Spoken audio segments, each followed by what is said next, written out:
वो उससे मुक्ति तुम्हें मिलेगी। और तुम्हारे पीछे पीछे हरि आएंगे खुद, पाछे पाछे हरि फिरे कहे कबीर कबीर। ये कब होगा? जब आप इन मंत्रों को त्यागोगे, इन 52 अक्षरों को त्याग दोगे। ये 52 अक्षर देने वाले ही काल के दूत हैं, और कोई सींग नहीं लगेंगे उनके आगे कि तुम पहचान जाओगे तो काल का दूत कौन है। जो नर पड़े 52 के फेरा, सो नर जानो काल के चेहरा।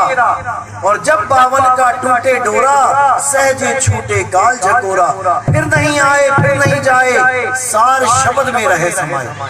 52 को तोड़ो और सार शब्द से सूरत को जोड़ो, तब बात बनेगी। नहीं तो ऐसे जप जप के एक दिन अल्लाह को प्यारे हो जाओगे, कुछ नहीं मिलने वाला। इसीलिए कबीर साहब ने कोई कमी नहीं छोड़ी। 52 अक्षर जोड़े आन, सकिया ना अक्षर एक पहचान। वही एक अक्षर प्रेम है, परमात्मा से असली प्रेम। एक अक्षर प्रेम का, पढ़े सो पंडित होए, और पोथी पढ़ पढ़ जग मुआ, भयो ना पंडित।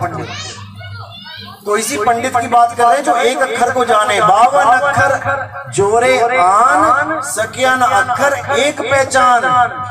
सत का शब्द कबीरा कहे, पंडित होए सो अनपढ़ रहे। जो पंडित होगा, असल में जो पंडित होगा, ये वाले पंडित नहीं जो मंत्रों के पीछे पड़े। पंडित होए सो अनपढ़, यानी निडर रहे, इस देह को छोड़ने के लिए हमेशा तैयार रहे। पंडित होए सो अनपढ़ है, पंडित जन को यो व्यवहार, और ज्ञानवंत को तत्व विचार। जो मंत्रों का खेल है वो पंडितों का खेल है। बच्चा पैदा होता है, चलो मंत्र जपो, मंत्र का उच्चारण करेंगे। नाम रखना है, देते रहिए मंत्र। कोई गंडमूल हो गए, उसको कोई काल सर्प हो गया, दे मंत्र दे मंत्र। शादी करनी है, दे मंत्र पे मंत्र।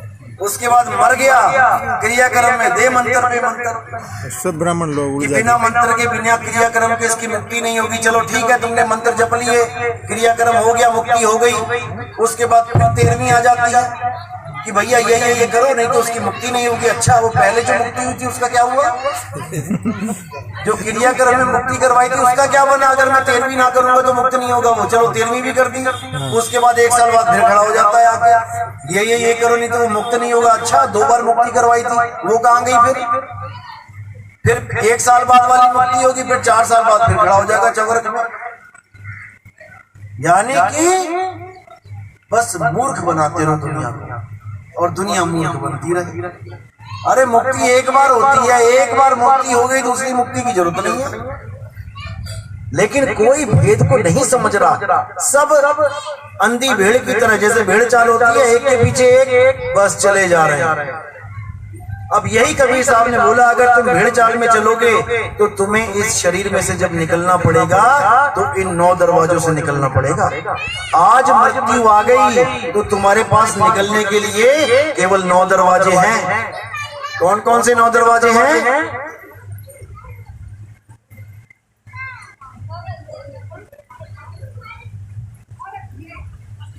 दो कान के छेद, 2 आंख के छेद, 2 नाक के छेद, 1 मुंह का छेद, और नीचे लैट्रिन बाथरूम के छेद। टोटल गिन के 9 दरवाजे हैं। अब कबीर साहब कहते हैं 9 दरवाजे संसार सब, और 10वें योगी साध। 9 दरवाजों से सारा संसार निकल रहा है। जिसने गुरु धारण नहीं किया, और जितने भी 184 के जीव हैं, ये सब 9 दरवाजों से निकलेंगे, एक भी नहीं बचने का, सब 84 में जाएंगे। अब जिसने गुरु धारण कर लिया और 10वें द्वार का ज्ञान प्राप्त कर लिया, और 10वें द्वार को तोड़ के निकल रहा है, उसके लिए क्या बोला? 10वें द्वार से जीव जब जाई, स्वर्ग लोक में वासा पाई।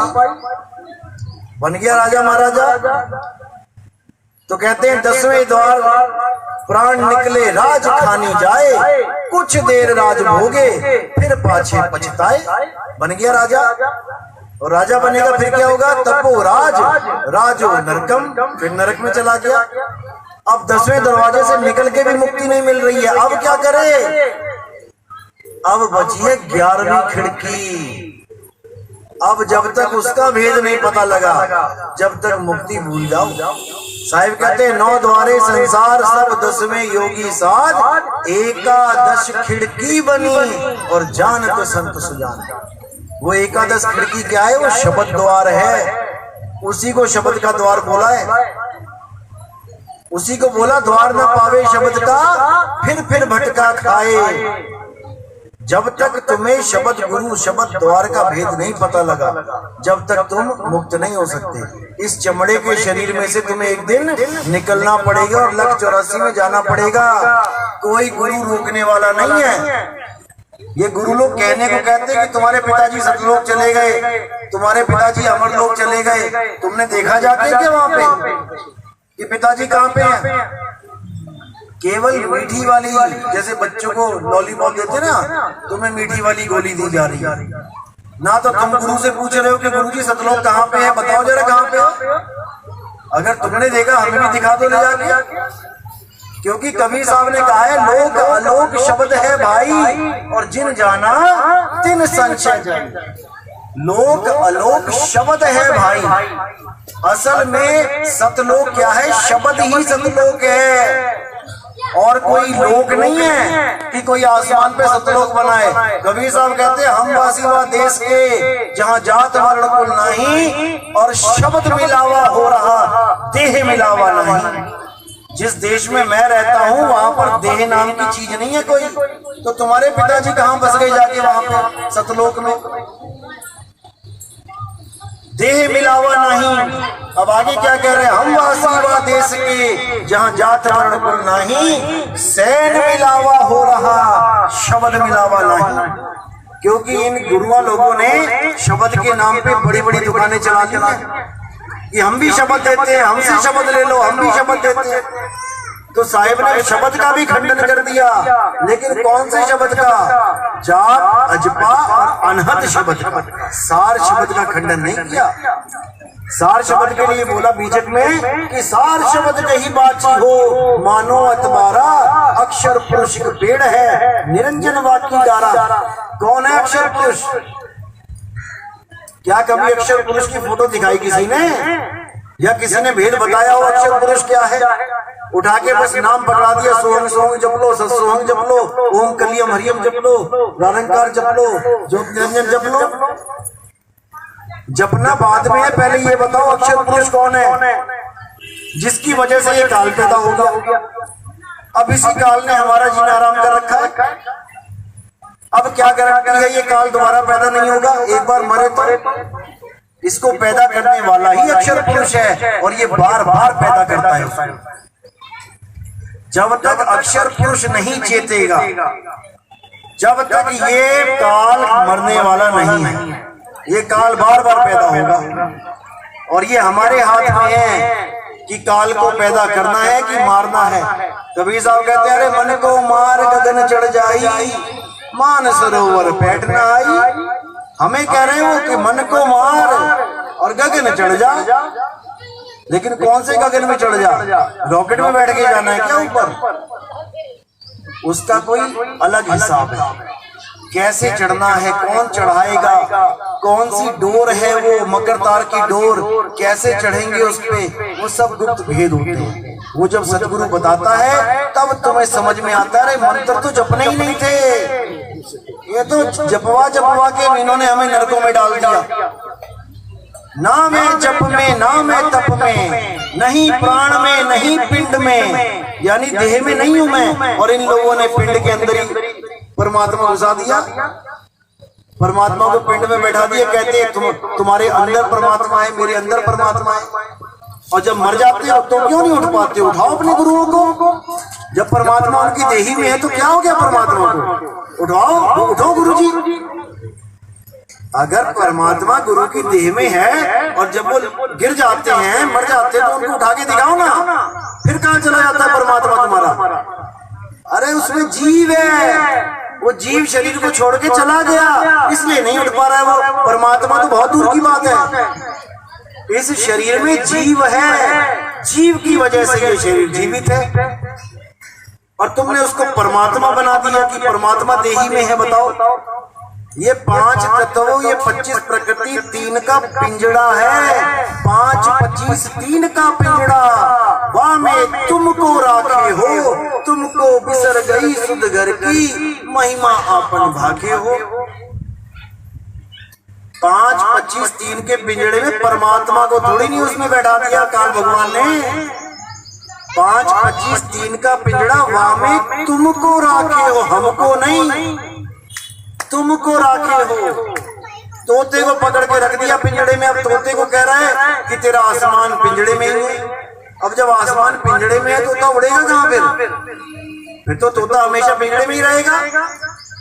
तो फिर क्यों कहते हैं कि पिंजड़ा टूट गया, तोता उड़ गया? अब परमात्मा था पिंजड़े के अंदर, तोता क्यों उड़ गया? अगर उड़ गया तो कहाँ उड़ गया? जब परमात्मा पिंजड़े में है, तोता कहाँ पिंजड़े को छोड़ के उड़ गया? परमात्मा रह गया पिंजड़े में और तोता उड़ गया, पता नहीं कहाँ उड़ गया।